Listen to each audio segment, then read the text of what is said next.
Süni intellekt texnologiyaları son illərdə sürətlə inkişaf edir və bu, bəzi peşələrin zamanla sıradan çıxmasına səbəb olur. Müəyyən işlərdə insan əməyinə olan ehtiyac azalır, lakin hələ də süni zəkanın əvəz edə bilmədiyi sahələr mövcuddur. Buna əsas səbəb isə həmin işlərin insan təcrübəsi, empatiya və yaradıcılıq tələb etməsidir.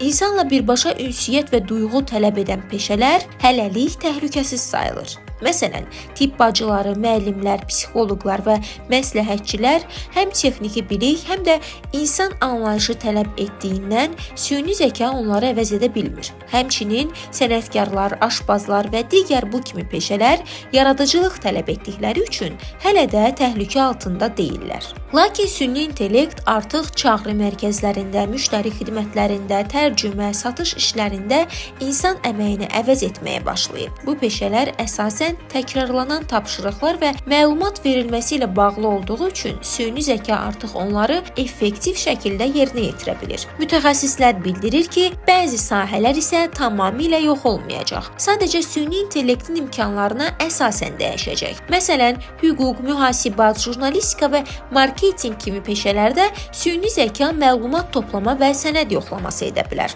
Amma danışıqlar, strateji qərarlar və yaradıcı yanaşmalar hələ də insana bağlı qalacaq. Nəticə etibarilə gələcəkdə iş dünyasında uğur qazanmaq üçün yaradıcılıq, empatiya və ünsiyyət, komanda işi kimi bacarıqlar daha çox önəm daşıyacaq. Çünki insan təcrübəsinə və emosional zəkaya əsaslanan peşələr hələlik süni zəkanın əvəz edə bilməyəcəyi sahələrdir.